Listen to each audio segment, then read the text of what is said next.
tiếp tinh sầm bột lan krong nơi bờ liên khăn say bong phôn chẳng sầm hẹp bong phôn đại thưa đầm na về đại bong phôn tận lọt mà đo không bật tê chụp pon hai bong phôn đỏ kia trong chi lan krong mà đo ti cái lại đại bong phôn đỏ kia ru nấy bong phôn đỏ kia ai tu sna cho mình video bàn hay sầm khăn tiếng cái bong phôn này cùng phong tại ru nấy không khai Osaka hai bong phôn đỏ kia trong tây bờ liên chân ho đại chi lan krong rư mưa cả bong phôn đỏ kia tận lọt mà pi bờ liên chân ho quên hai trong chi lan krong trong pua sầm bọt níได้bong phôn cứ tổ tam ti cái lại đại bò dương mà dương nơi đầm bon na tớiคือវាអស់តម្លៃទៅតាមនឹងអញ្ចឹងដូចជាខ្ញុំនៅ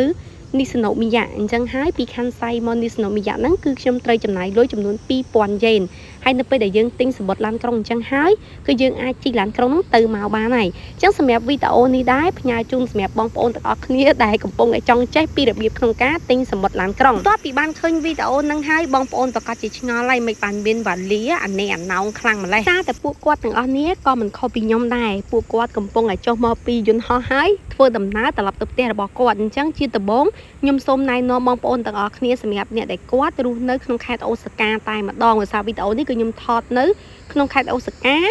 ពលានយន្តហោះខណ្ឌសៃទី1តោះពីបងប្អូនទាំងអស់គ្នាមកដល់កន្លែងជីឡានក្រុងហើយបងប្អូនទាំងអស់គ្នាត្រូវតែចេះមើល slide ដោយសារនៅហ្នឹងគឺគេមានដាក់ម៉ោងចេញដំណើរម៉ោងប្រហែលគឺមានតែសេនៅលើនឹងទាំងអស់ក៏ប៉ុន្តែបើសិនជាបងប្អូនទាំងអស់គ្នាអត់ចេះនោះទេបងប្អូនទាំងអស់គ្នាក៏អាចសួរទៅដល់អ្នកដែលគាត់នៅកន្លែងហ្នឹងដែរសួរគាត់ថាខ្ញុំមិនចង់ទៅកន្លែងនេះតើមានជើងឡានក្រុងហ្នឹងនៅម៉ោងប្រហែលដូចជាក្នុងវីដេអូហ្នឹងអញ្ចឹងគឺខ្ញុំចង់ទៅនីសណូមីយ៉ាអញ្ចឹងសម្រាប់ឡានក្រុងដែលខ្ញុំត្រូវជិះគឺនៅចំណតទី4អញ្ចឹងបងប្អូនទាំងអស់គ្នាបានឃើញថាមានឡានក្រុងច្រើនណាស់ប៉ុន្តែគេមានលេខ1លេខ2លេខ3លេខ4រហូតទៅដល់លេខ10ជាងអញ្ចឹងយើងត្រូវតែដើរទៅកាន់ទីកន្លែងយើងត្រូវឡើងឡានក្រុងបើសិនជាយើងទៅខុសចំណតឧទាហរណ៍ថាបងប្អូនទៅ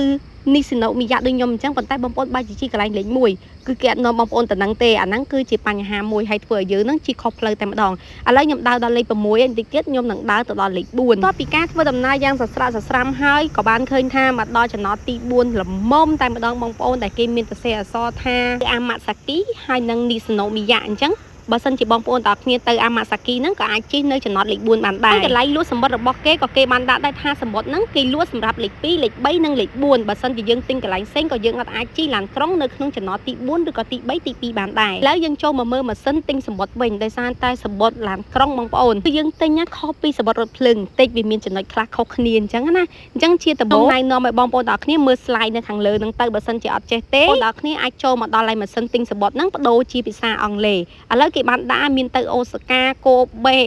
ទៅគឺស៊ីម៉ាស់និងស៊ីណូមីយ៉ាដោយសារខ្ញុំនៅស៊ីណូមីយ៉ាអក្សរ A ជុចលេខ4ហ្នឹងខ្ញុំក៏បានចុចទៅលើវាហើយទៅគេមានបែងចែកចង់ទៅឬក៏យើងចង់ទិញទាំងទៅទាំងមកខ្ញុំទិញតែម្ដងទេ